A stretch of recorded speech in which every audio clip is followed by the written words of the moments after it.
नमस्कार सम्पूर्णमा लोकसेवा च्यानलमा यहाँहरूलाई स्वागत छ। आउँदै गरेको राष्ट्रिय वाणिज्य ब्याङ्क, नेपाल ब्याङ्क लिमिटेड, कृषि विकास ब्याङ्कको ब्याङ्किङ तयारी अन्तर्गतका भिडियो ल्याउने क्रममा हामीले पूर्व योग्यता तयारी सेट 2 लिएर उपस्थित भएका छौँ। सेट 1 का लागि यसै भिडियोको डिस्क्रिप्सनमा तपाईँले सेट 1 को भिडियो प्राप्त गर्न सक्नुहुनेछ।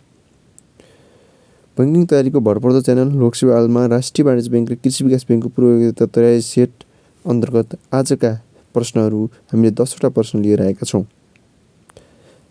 ती प्रश्नहरू सुरु गरौँ है त।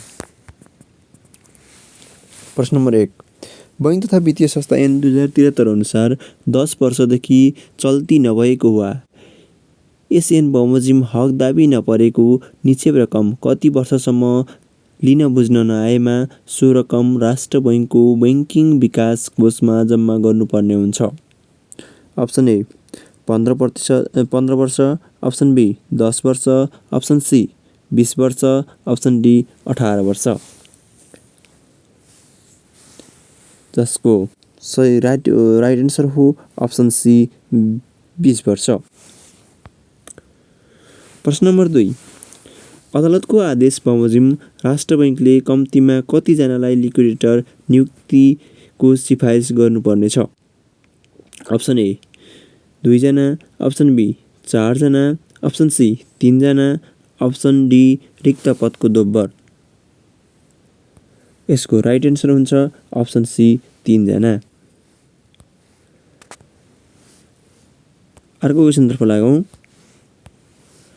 प्रश्न नम्बर 3, कम्पनी ऐन 2063 को व्यवस्था उल्लङ्घन गरी सेयर बाँडफाँड गरेमा त्यस्तो पदाधिकारी वा व्यक्तिलाई के कस्तो सजाय हुन्छ?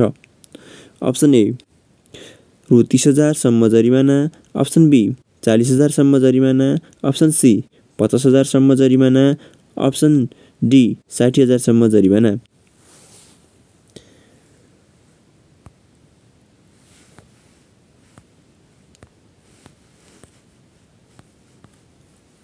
यसको सही एन्सर हो अप्सन सी 50,000 सम्म जरिमाना। जीवाना भएछ जरिमाना हो। त्यस्तै गरेर अर्को क्वेसनतर्फ लागौँ।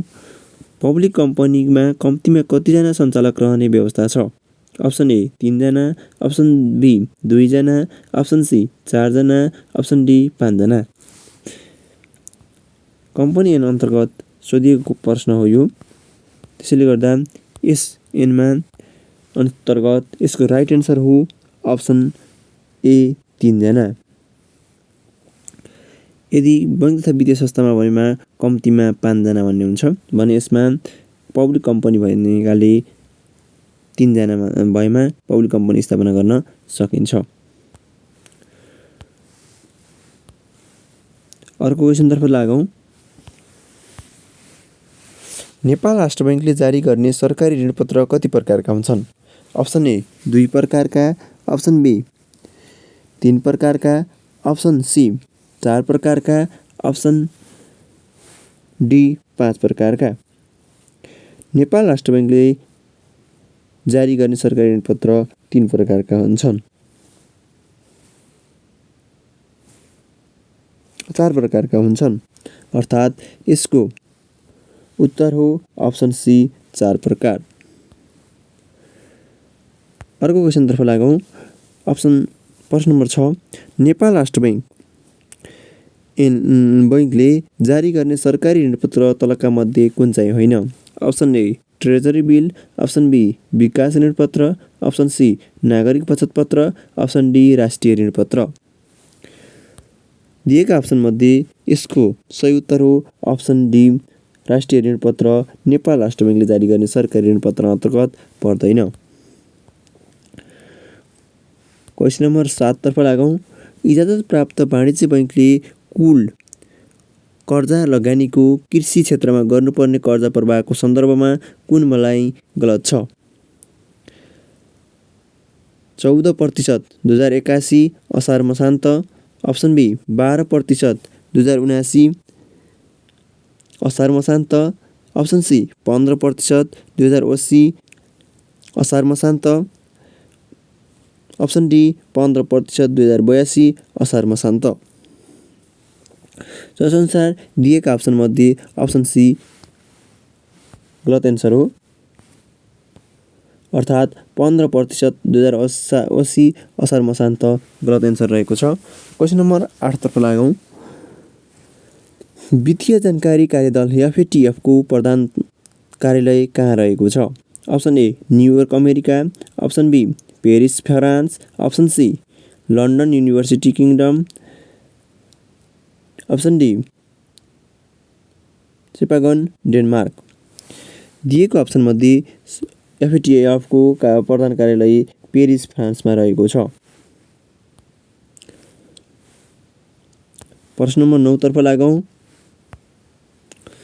बैंक तथा वित्तीय संस्थाले वित्तीय साक्षरता अभिवृद्धि कार्यक्रम कसका लागि सञ्चालन गर्दछ?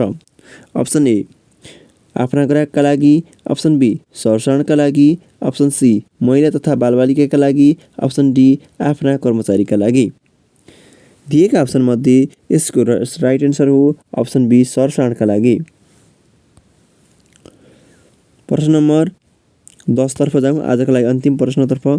देहाय बमोजिम कर्जा प्रवाहको अनुसरण गर्नुपर्ने 5Cs सिद्धान्त अन्तर्गत कुन पर्दैन? Option A capacity, option B character, option C conjunction, option D condition. दिएका अप्सन मध्ये यसको राइट एन्सर हो कन्जेक्सन, अर्थात् क्यापेसिटी, क्यारेक्टर, कन्डिसन यी 5C अन्तर्गत पर्दछन् भने कन्जक्सन पर्दैन। राष्ट्रिय वाणिज्य ब्याङ्क तथा कृषि विकास ब्याङ्क तयारी विशेष भिडियोहरूका लागि हाम्रो च्यानललाई सब्स्क्राइब गर्न सक्नुहुनेछ। यतिन्जेल हेरेर साथ दिनुभएकोमा तपाईँ सम्पूर्णलाई धन्यवाद। साथै यस भिडियो मन परेमा लाइक, कमेन्ट, सेयर, सब्स्क्राइब गर्न नभुल्नुहोला। Thank you.